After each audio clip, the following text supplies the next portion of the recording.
크고 작은 은혜들을 경험하면서 살죠. 근데 오늘 우리가 함께 읽은 이 사도 바울이 경험한 이 은혜의 체험은 한 번 스쳐 지나가는 경험이 아니고 일생일대에 꾸준히 기억되고 다시 되새겨지고 영향을 미친 그런 사건이었습니다.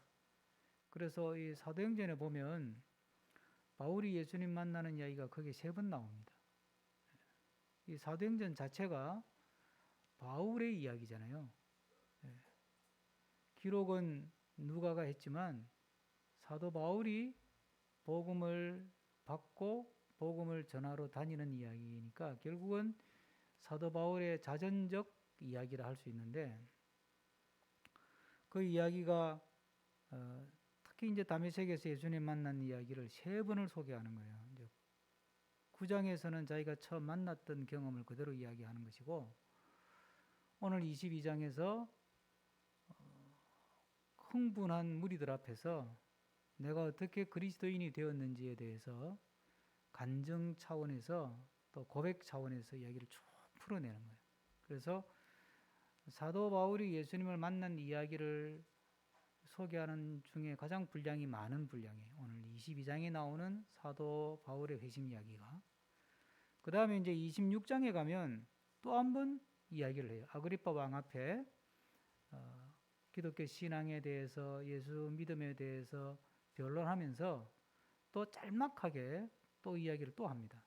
그러니까 그만큼 큰 영향을 미쳤다는 이야기죠. 누구나 사도 바울뿐만 아니라 우리는 각자가 예수님 믿기를 시작하면서부터 죽을 때까지 자기의 어떤 영적 자서전을 쓰면서 살고 있는 거예요. 뭐 자서전이라는 게 요즘에 쓰는 게 유행이잖아요. 요즘 글쓰기 운동 중에서 자기 자서전을 쓰는 게 유행이에요. 여러 문화단체에서 글 쓰는 걸 가르쳐 주면서 자기 자서전을 쓰게 하는 그런 활동들을 아주 많이 합니다. 그러니까 우리는 보통 자서전 그러면 유명한 사람이 쓰는 것 이렇게 생각하는데 모든 사람은 자기 이야기가 있잖아요. 그걸 글로 풀면 그게 자서전이에요. 우리가 이 바울이 자기가 썼던 신앙의 어떤 자전적 고백 이야기들을 이번 주와 다음 주에 이어서 2번에 걸쳐서 함께 좀 깊이 한번 생각해 보려는 겁니다.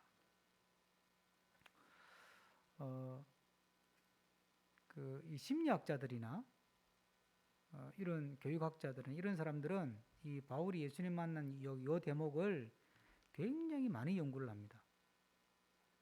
책도 한 권 쓸 정도예요. 요거 하나만 연구해가지고 심리학적으로 또 사람의 성장 발달의 한 중요한 사건으로 다룰 정도로. 그만큼 이제 이 바울에게도 굉장히 비중 있는 사건이고 이 말은 우리 하나님을 믿는 사람들에게도 굉장히 깊이 우리가 살펴볼 만한 가치가 있는 그런 자전적 사건이라는 거죠.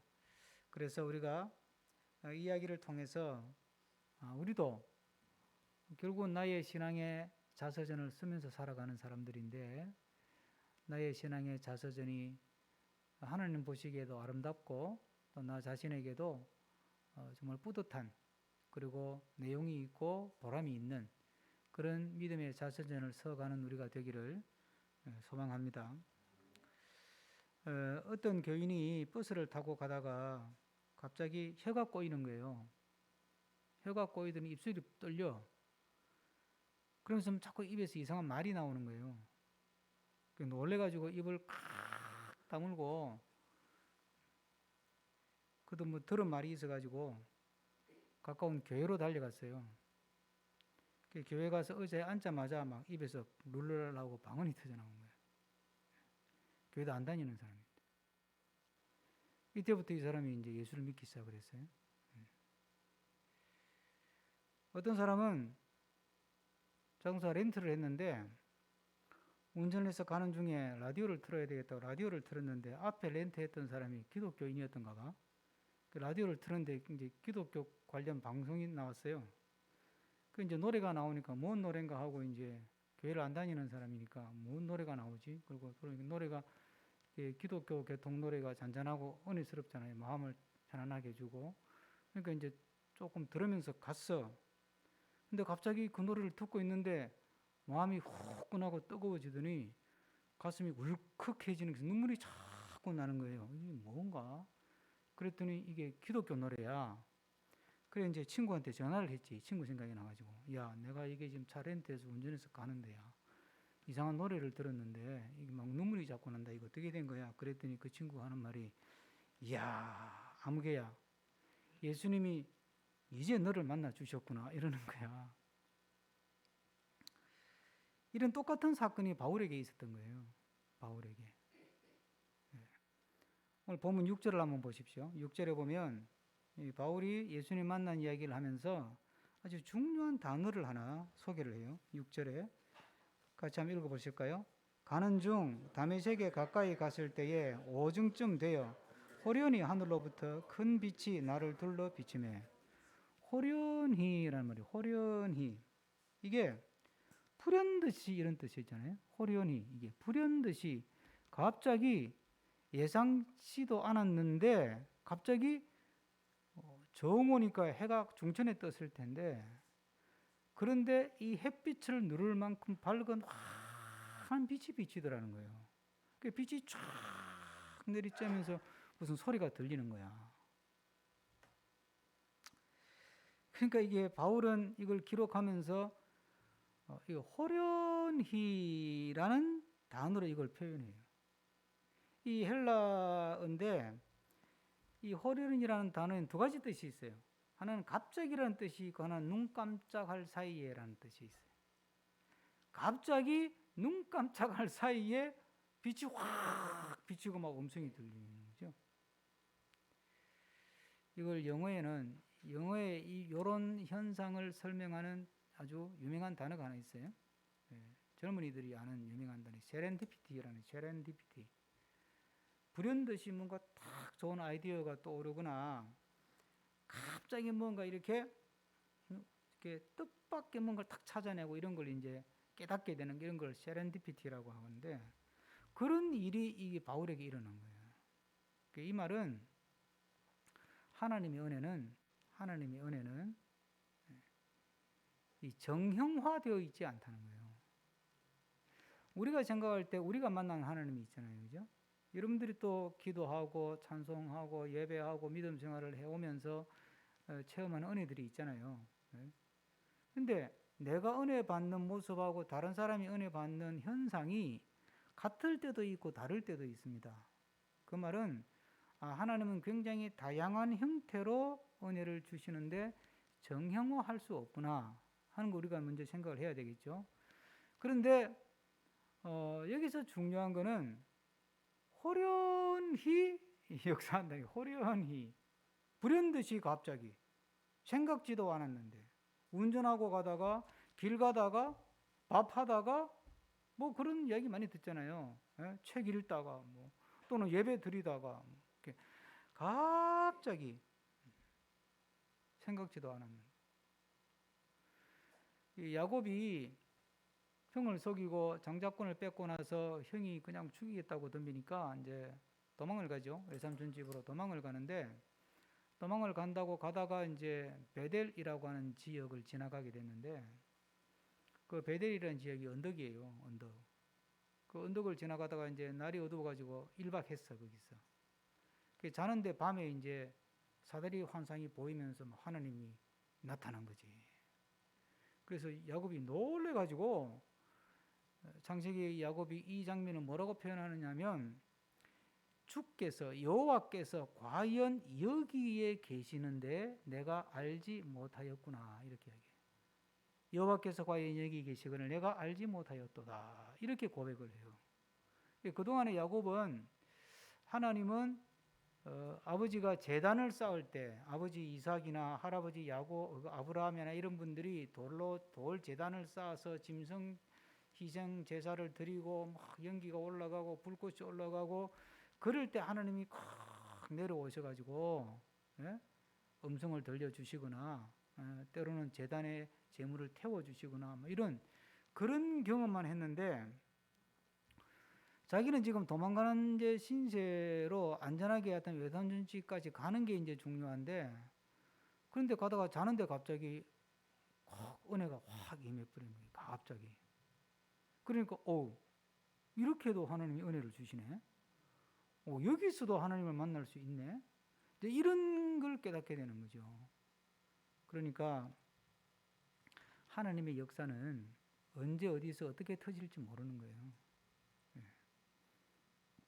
우리가 항상 깨어 기도해야 할 것은 성경이 그렇게 가르치잖아요. 그러니까 그렇다고 24시간 눈 감고 기도만 하고 살 수는 없잖아요. 우리가 아는 기도, 정형화된 기도. 항상 깨어 기도하면 살아라는 말은 24시간 잠을 잘 때도 늘 주님을 의식하고 주님과 대화하는 마음으로 잠도 자고 일도 하고 살아야 된다는 말이죠. 왜 성경이 이걸 강조하느냐면 하나님이 불현듯이 호련히 갑자기 생각지도 않았는데 나타날 수가 있다는 거예요. 할렐루야. 네? 밥 먹는데 자려고 준비하는데 설거지 하는데 운전하는데 공부하고 책 읽는데 텔레비전 보는데 갑자기 나타날 수 있는 거예요. 예수님이 복음서에서 재림에 대한 종말에 대한 말씀을 하시면서 맷돌을 가는데 갑자기 하나님이 부른다 그러잖아요. 맷돌 갈다가 참 노래 부르잖아요. 맷돌을 가는데. 그러니까 요즘 같으면 맷돌 가는 게 뭐예요? 곡식 빻는 거지. 쌀 씻는 거죠. 설거지 하는 거지. 빨래 하는 거지. 운전하는 거지. 언제 어떻게 갑자기 주님이 짠하고 나타날지 모르는 거예요. 그러니까 항상 주님이 어떻게 나에게 역사하실지 모른다. 항상 주님이 역사하실 때 그 하나님의 놀라운 은혜의 역사를 놓치지 않고 붙잡아야 되거든. 그거 놓쳐버리면 진짜 죽도 밥도 아니지. 잊혀지는 은혜가 돼버리니까. 정말 주님은 호련히 갑자기 언제나 예상치 못했던 타이밍에 장소에서 찾아오시고 말씀하시고 은혜 주시고 깨닫게 하시고 역사하시는 분이기 때문에 항상 깨어서 언제 주님이 나를 찾아오시든지 주님을 만날 수 있고 주님과 대화할 수 있고 주님의 은혜를 느낄 수 있고 또 그 주신 은혜를 붙잡을 수 있는 그런 삶을 살아가는 우리가 되기를 주의 이름으로 축복합니다. 그러니까 시간을 정해놓고 기도하는 것도 중요하지만 그냥 삶이 기도가 되게 사는 거예요. 그러니까 우리가 기도가 노동이고 노동이 기도라는 말을 하잖아요. 이게 수도사들이 하면 도미니크 수도단에서 한 말이거든요. 기도가 노동이요. 이게 기도라는 게 이게 노동을 하는 만큼 고된 일이다 이런 뜻이에요. 그 다음에 노동이 기도다 이 말이에요. 노동이 기도란 뭐예요?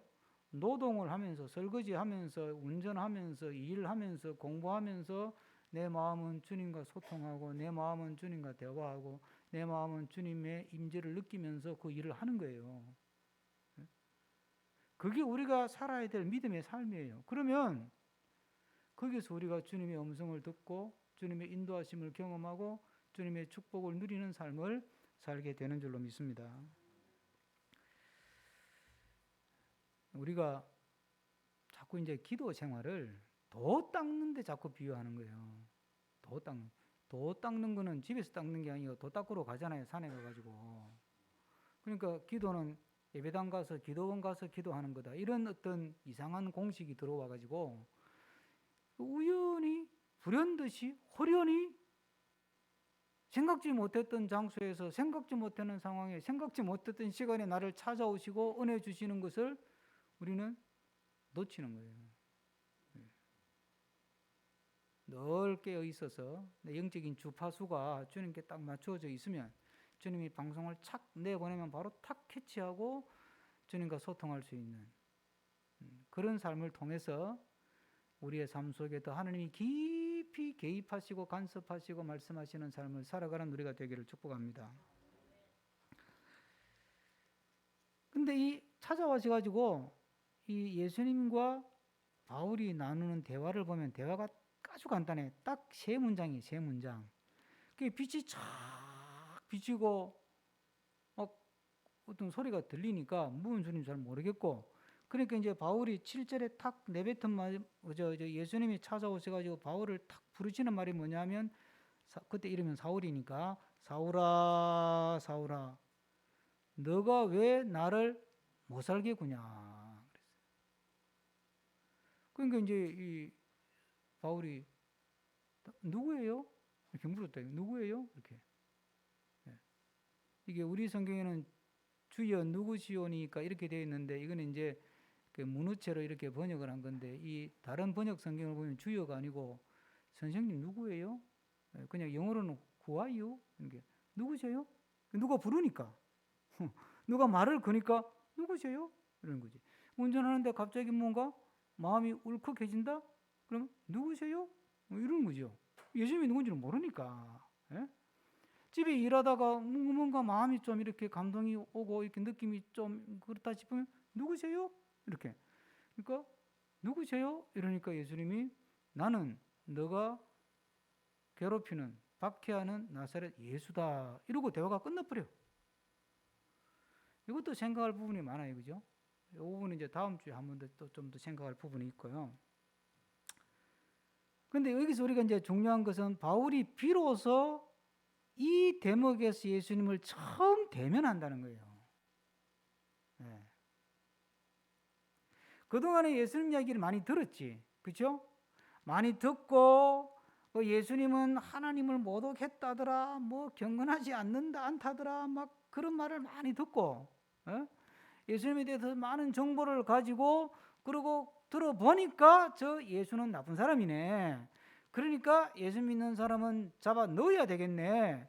그래서 열심히 예수 믿는 사람을 잡아 넣고 예수님 반대하고 그러면서 막 돌아다녔던 거예요. 결국은 어떻게 되는 거예요? 예수님을 누군지도 모르고 예수님 반대한 거지. 예수님이 누군지도 모르고 막 열심을 내는 거예요. 예수님 누군지도 모르고 자기 열심에 막 취해가지고 그렇게 막 다니는 거예요. 오늘 본문에 보면 3절에 이 바울이 뭐라 그러느냐 하면 3절 끝부분에 보세요. 오늘 너희 모든 사람처럼 하나님께 대하여 열심히 있는 자라. 자기를 그렇게 소개해요. 내가 열심히 하나님 섬긴 사람이라고. 예? 열심히 하나님 섬기고 열심히 율법에 충실하게 사는 그런 사람이다. 내가 그렇게 살아왔다. 이렇게 이야기를 해요. 근데 그 열심히 남달라가지고 예수님을 반대하는 데 앞장서고 예수 믿는 교인들을 박해하고 핍박하는 데 앞장선 거예요.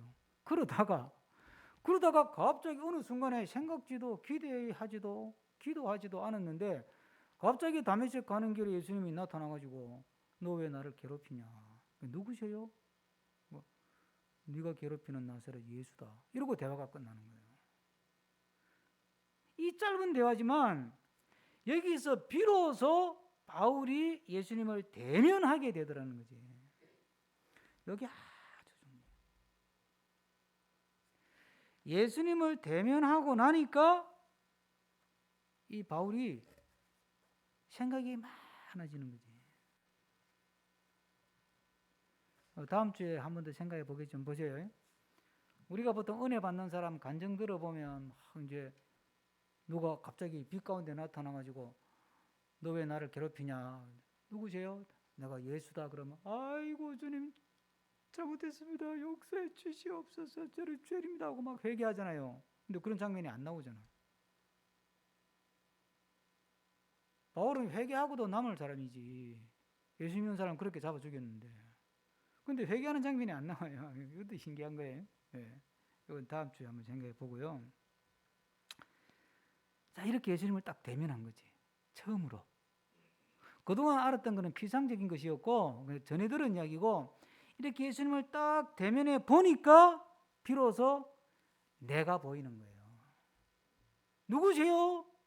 그러니까 예수님이 너가 나를 괴롭히는데 너가 괴롭히는 그 예수다 이렇게 말씀하시는 거예요. 그러니까 내가 예수님을 괴롭혔구나. 비로소 자기가 하는 행동이 보이는 거예요. 예수님 앞에 서면 내가 보이는 거예요. 예수님을 대면하면 나를 발견하게 되는 거예요. 내가 누군지, 내가 어떤 삶을 살았는지, 내가 얼마나 가치가 있는 존재인지, 내가 얼마나 부끄러운 존재인지 예수님 앞에 딱 서면, 예수님을 거울로 삼아 딱 서면 비로소 내가 보이는 거예요. 나를 보는 방법은 여러 가지인데 우리가 나를 보기 위해서 거울 앞에 서잖아요. 그렇죠? 근데 그 거울이 보여 비추어주는 내 모습이 진짜 내 모습일까요? 아니에요. 거울이요. 어떤 거울 앞에 서니까 뚱뚱하게 보이더라고. 그것도 어떤 거울을 보니까 길쭉하게 보여요. 얼마 전에 어디 갔는데 누구 만난다고 갔는데 그 입구에 딱 들어가니까 대형 거울이 앞에 있어요. 쏙 지나가면서 이제 거울이 있으니까 지나가면서 나를 봤는데 갑자기 내가 키가 180대 보이더라고. 기분이 되게 좋더라고. 여러분, 거울에 비춰지는 내 모습은 진짜 내 모습이 아니에요. 가짜예요. 내가 속는 거예요. 우리가 세상의 거울로, 세상의 가치관으로, 세상의 기준으로 나를 보는 것은 진짜 내 모습이 아니라는 거예요. 인간이 진짜 자기를 보려면 하나님 앞에 서야 되는 거예요. 할렐루야. 하나님이 우리를 만들었기 때문에 하나님 앞에 서야, 예수님 앞에 서야 비로소 내가 보이는 거예요. 그걸 보지 못하면 내가 나한테 속고 사는 거예요. 착각하고 사는 거예요. 내가 잘난 줄 알고, 내가 착한 줄 알고, 내가 잘하는 줄 알고, 또는 내가 너무 못난 줄 알고, 내가 너무 보잘것없는 줄 알고 착각하고 속고 사는 거예요. 세상의 거울로 나를 보는 것이 아니라 예수님 앞에서 예수님이 비추어 주시는 거울로 예수님을 거울 삼아 나를 볼 때 비로소 내가 보이는 거예요. 우리가 그렇기 때문에 내가 지금 잘 살고 있나 이런 생각 들 때 있잖아요. 지금요 50대들이 난리래. 제가 지난 주간에 그 공부했는데 50대들이 난리래. 살기 열심히 살아가 애 공부시켰는데 애들은 자꾸 거리가 멀어지고 말도 안 통하고 부모 알기를 벌레 보듯이 집에 가면 지 잘난 줄만 알고. 근데 이제 회사에서는 이제 엎어설랑 말랑하고 어떤 사람은 퇴직했고 몸은 예전 같지 않고 이거 힘든 거지. 내가 잘 살아왔는 건가? 앞으로 100세까지 산다는데 뭐하고 살지? 고민이 심각한 거예요. 노후 준비? 애 뒷바라지 한다고 노후 준비 한 게 없어. 애 공부시킨다고. 퇴직하는 순간 알거지야. 가슴이 철렁하고 식은땀이 쫙 나고. 그거 지금 난리가 아니에요. 지금. 그건 뭐 텔레비 특집을 많이 했다면 저는 텔레비를 잘 안 보니까 근데 텔레비에 특집을 많이 했더만요. 50이 된다는 것은 이런 주제로. 여러분 우리가 살다 보면 50대뿐만 아니고 50대는 50대로 대로, 60대는 60대 대로, 또 40대는 40대 대로, 20대는 20대 대로, 30대는 30대 대로 나름대로 그때마다 내가 지금 잘하고 있는 건가? 내가 잘 살고 있는 건가? 내가 이렇게 너무 엉망으로 사는 거 아닌가? 막 이런 생각이 막 들 때 그때 나를 바로 잡고 나를 제대로 볼 수 있는 방법이 뭐냐? 이게 예수님 앞에 딱 서는 거예요. 주님 앞에 나와서 주님 앞에 비추어진 나를 가만히 묵상하면서 보는 거예요. 친구들 본다? 그럼 또 비교하게 돼. 나보다 잘 나가는 놈 본다? 그럼 또 기가 죽어. 네? 이웃집 본다? 그럼 또 속상해. 내 동창들 열받아 보면. 안 되는 거예요, 그거 여러분. 세상이 비춰주는 거울로 세상이 비춰주는 기준으로 나를 보면 사람이 자만에 빠지고 교만에 빠지거나 낙심하고 좌절하고 절망하고 우울증 걸리거나 이렇게 되는 거예요. 진짜 나를 발견하는 방법은 예수님 앞에 딱 서보는 것입니다. 그 산티아고 가는 길이 있잖아요. 우리가 젊으면 다 같이 한번 가면 좋은데 그게 참 이제 그 긴 200km를 다 걸을 수가 없으니까 뭐 갈 수가 없는데, 그게 원래 순례자들이 걷던 길이에요. 지금은 이제 안 믿는 사람들도 걸으면서 막 나를 발견했다 그러고 뭐 울고 그러더라고. 내가 하나 방송을 하나 보니까 막 가다가 막 울고 그러대. 뭐 철의 십자가라는 게 있더라고, 산꼭대기에. 거기 막 기대어서 울고 막 그러던데, 그게 처음에 순례자들이 정말 자기를 제대로 한번 찾고 싶어서 갔던 길이에요. 세상 거 다 내려놓고, 세상 기준 내려놓고, 세상 가치 내려놓고, 세상 욕심도 내려놓고, 세상 근심도 내려놓고, 그냥 주님을 대면하기 위해서 그냥 뚜벅 걸어가는 거지. 다리가 아파도 참고, 허리가 아파도 참고, 발바닥이 욱신거려도 참고, 그냥 뚜벅 주님을 향해 걸어가는 거예요. 그랬더니 내가 보이더라는 거지. 그랬더니. 여러분, 늘 주님 앞에 나와서 주님 앞에 서 있는 나를 바라보는 시간을 갖기를 힘쓰는 우리가 되기를 바랍니다. 이 바울을 만나시는 예수님의 그 모습은 정형화되어 있지 않다 그랬어요. 정형화되어 있지 않고 사람마다 다양한데, 오늘 본문에도 보면 9절에 뭐라고 되어 있냐면, 바울은 빛이 쫙 비치는 걸 봤어요. 근데 바울하고 같이 가던 사람들이 이걸 봤어요, 못 봤어요? 아니, 봤어요. 성경을. 9절 봐요. 9절 읽어봅시다. 나와 함께 있던 사람들이 빛은 보면서도 나에게 말씀하시는 이의 소리는 듣지 못하다. 빛은 쫙 비치, 오, 이게 뭐야? 이거까지는 봤는데, 그 다음에 사울아, 왜 나를 괴롭히냐? 그건 못 들었어. 그 참 희한한 일이야. 그럼 뭐 예수님이 사람 차별하냐? 그런 말이 아니에요, 이게. 예? 바울에게는 바울에게 맞게 바울을 만나주시는 것이고, 예? 디모데는 디모데에게 맞게 만나주시는 거예요. 하나님의 은혜는 맞춤형이라는 거예요. 따라서 합시다. 하나님의 은혜는 맞춤형이다. 누구나 내가 어떻게 사는지, 내가 누군지, 내가 어떤 처지에 있는지, 내가 어떤 고민을 갖고 있는지, 내가 어떤 문제 때문에 괴로워하는지, 그걸 가장 정확하게 아는 분이 누구냐? 그게 주님이거든. 나를 가장 잘 아는 분이 주님이기 때문에, 주님은 내 형편과 처지에 따라서 내 기질과 내 성격과 내가 살아온 삶의 궤적들을 가장 정확하게 알아. 나도 몰라. 살아온 거 다 잊어버렸어. 가끔 그냥 이렇게 토막토막 생각이 나지. 여러분 수십 년 살아온 거 기억도 나요? 안 나죠? 안 나는 거예요, 우리는. 그런데 예수님은 필름처럼 쫙 다 알고 있는 거예요. 그러니까 나를 정확하게 아는 거라. 그래서 그 사람에게 맞게 그 사람들을 만나주시고 그들에게 말씀하시는 거예요. 왜냐? 예수님은 우리가 획일적인 교인이 되기를 원하지를 않으시는 거예요. 하나님의 은혜는 사람을 획일적으로 만드는 게 아니고, 하나님께서 우리를 만드실 때 다양하게 만드는 것처럼 그 다양한 모습이 그대로 회복되는 게 구원의 역사거든요. 그러니까 다양한 것이 회복된다는 이야기는 나는 내가 되는 거예요. 자꾸 예수님 믿으면서 나보다 믿음 좋은 사람 자꾸 따라하려고 하는 것, 나쁜 일은 아니지만 좋은 일이지만 그 사람 되려고 하면 안 되는 거예요. 나는 내가 돼야 되지. 나를 만나주시고, 나를 알아주시고, 나를 이해하시고, 내 아픔도 아시고, 내 장점도 아시고, 내가 얼마나 가치 있는지도 아시고, 내 속에 있는 문제도 아시고, 감추어놓은 부끄러움도 아시고, 그게 주님이시거든. 그러니까 거기에 맞게 나를 만나주시는 거예요.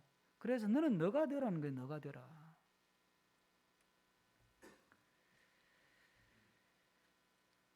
그러니까 우리가 믿음의 길을 간다고 하는 것은 주님 앞에서 주님이 의도하시는 내가 되는 거예요. 예? 주님이 계획하신 내가 되는 거예요. 주님이 창조하신 내가 되는 거예요. 예? 그러려면 그 인도하심에 주님께 나를 맡겨놓아야 돼요. 예? 그 믿음의 길이라는 게 그런 거 보면 답을 모르고 가는 거예요. 답을 모르고. 평생 질문하다가 끝나는 게 믿음의 길이에요. 저 남미 어느 시인이 그 말을 했더만 산다고 하는 것은 질문하다가 끝난다고. 그리고 시 전문을 제가 찾아보려고 못 찾았어요. 찾으면 다음에 시 전문을 한번 알려드릴게요. 그 사람 노벨 문학상 받은 사람인데, 여러분 믿음의 길이요 평생 이렇게 질문하면서 가는 거예요. 그러면서 주님께 나를 맡기는 거거든요. 그러면 주님이 의도하신, 주님이 계획하신, 주님이 뜻하신 내가 되는 거예요. 나처럼 살아라, 내가 돼야 된다 그런다고 해서 자기 잘난 맛에 지 똑똑한 줄 알고 지 생각만 가지고 자기만 생각하고 살아라는 뜻이 절대 아니에요. 그거는 세상의 풍조예요. 그걸 가리켜 고상하게 말하면 포스트 모더니즘적 사고라 그러잖아요. 상대주의라 그러고 지만 잘난 줄 알고 지 인생만 생각하고 지 행복만 생각하고 지 꿈만 생각하는 거잖아요. 그게 아니에요. 너가 되라는 말은, 너답게 살아라는 말은 하나님이 나에게 계획하신 삶이 있어요. 하나님이 나에게 꿈꾸시는 삶이 있고 하나님이 나에게 기대하시는 삶이 있다고. 그런 내가 돼야 되는 거예요. 그게 나를 창조하신 하나님이에요. 우리 모두가 맞춤형으로 다가오셔서 나를 빚어지고 만들어 가시는 그 은혜 안에서